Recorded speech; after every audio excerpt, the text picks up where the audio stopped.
seguimos en el programa. Decíamos ayer, cuando charlábamos con los pastores evangelistas, que el mundo ecuménico no permanece indiferente frente a la partida del Papa Francisco, y tenemos el gran gusto de poder recibir en el programa a Marcelo Polakov, rabino del Centro Israelita de Córdoba. Es un gran gusto para nosotros este momento de radio y tele que vamos a vivir ahora. ¿Qué tal, Marcelo? Un gusto saludarlo desde Rafaela. ¿Cómo está? Hola, ¿cómo están? Una alegría también escucharlos. Bueno, sé de su afecto y su amistad con el obispo aquí de nuestra diócesis, Eh, que es Pedro Torres. Lo hemos visto en algunos momentos muy divertidos, que habla de la buena energía y de ese latido común, ¿no?, que genera bueno, este diálogo interreligioso, que me gustaría escucharte o escucharlo en una es lo reflexión. mismo, de ser escucharte también, no hay problema. Bueno, Ayer escucharte, hablé con Pedro, hablé sí. un rato con Pedro ayer, justo antes de la misa interreligiosa que se hizo en la Catedral de Buenos Aires, que estuve allí también. Y bueno, son momentos difíciles, por supuesto para el mundo católico en especial, pero para todos aquellos que compartimos diálogo interreligioso, que es uno de nuestros, diría con Pedro, uno de nuestros no sé cómo llamarlo, uno de nuestros, no es hobby, sino es uno de nuestros compromisos. Nosotros creo que no entendemos, y puedo hablar en plural también en su nombre, no entendemos la vida de la tradición religiosa que portamos, por supuesto en la católica, yo la judía, sin saber que tenemos como tarea, como testimonio también de nuestras propias tradiciones religiosas, que tenemos que caminar juntos, algunas veces compartiendo el camino, otras en distintos caminos, pero hacia la misma senda, la senda de la fraternidad.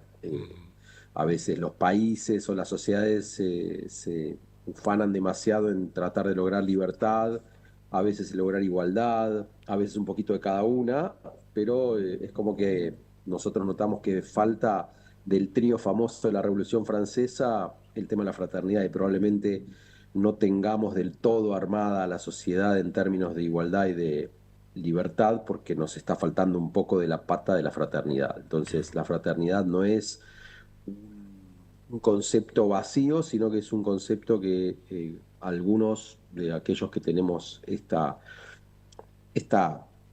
vocación, diría, de tradiciones religiosas, cualquiera sea ella, la fraternidad es parte de nuestra obligación. ¿Cómo se puede, Marcelo, aceptar de buena manera, diría celebrar, no sé si cabe el término, esas diversidades, ¿no?, esas diferencias, para que lo interreligioso sea también exportable como mensaje, creíble para la gente, y no una postura de la que nadie podría estar en desacuerdo, pero que después carece de ese fundamento, de esa credibilidad? En realidad lo que hay que saber primero es renunciar al monopolio de la exclusividad de la verdad. Hmm. Y eso cuando nosotros que coqueteamos, si se puede decir así, con lo divino, estoy moviendo y no sé dónde está, ahí está, coqueteamos con el tema de lo divino, a veces es difícil porque por supuesto que cada uno tiene derecho a sostener su propia verdad, Claro. pero lo que tenemos que entender es que tenemos que compartir momentos y verdades que pueden ser incluso simultáneamente contradictorias, y eso no debiera evitar que podamos trabajar juntos. A veces mucha gente dice, bueno, es más lo que nos une que aquello que nos divide. Eso es cierto, pero me parece que no es muy desafiante como basarte en aquello que nos une. Justamente lo más desafiante es tener claro que tenemos diferencias y poder no solo compartirlas, sino hasta incluso a veces celebrarlas. Claro, Sería claro. muy aburrido un mundo con flores todas, no sé, blancas o rosas. Ujú. Y me parece que la creación evidentemente es diversa por definición. Si hay algo que es único, será lo divino. Pero el resto, somos todos diversos, y la pluralidad es como un axioma de la misma creación, con lo Claro, cual claro. tengamos distintas formas, distintos rituales, distintas historias, distintas maneras de comprender la realidad, me parece que es hasta obvio, ¿no? Ujú. Ahora, el punto es cómo hacemos para que con distintas visiones eso no implique que uno tiene que destrozar la del otro, como a veces sucede, o decir, bueno, yo con este o estos no me junto, porque ya eso parte de un prejuicio muy, muy triste que sigue habiéndolo en mucha gente y en muchas tradiciones religiosas, no digo en general, sino en algunos grupos que son más fundamentalistas, que nadie está exento de ellos, en donde todo lo que no es lo que uno piensa está mal. Y eso habla un poco, yo creo, de la soberbia de algunos y habla un poco de la dificultad de transitar caminos en conjunto. A veces a mí me gusta explicar que la primer pareja de hermanos del texto bíblico de la Torá, Caín y Abel, es una historia entre irónica y sarcástica para mostrar con una claridad meridiana de qué se trata la fraternidad, justamente aprendiéndolo por lo negativo, ¿no? Porque los primeros hermanos se mataron entre sí, Sí. con lo cual todo el resto de la Biblia es una canción o un intento de que la fraternidad funcione, y todavía estamos en eso, se ve que no es tan fácil. Estamos dialogando con el rabino Marcelo Polakov y la siguiente, no sé si pregunta, pero reflexión, porque ¿qué observo como externo, hombre del periodismo, Mm. que por las señales, ¿no? Le ha resultado, o aparentemente viene siendo un poco más sencillo conseguir acuerdos interreligiosos entre los líderes que entre los jefes de Estado de muchos países que a veces dirimen esas diferencias violentamente. ¿Por qué la política es un poco más reacia que lo espiritual para ese acuerdo? No sé si es la política en general, las tradiciones religiosas también las lideramos personas de carne y hueso, Claro. y me parece que hay una combinación. A veces la política se tiñe de lo más feo de lo religioso. Ujú. Y eso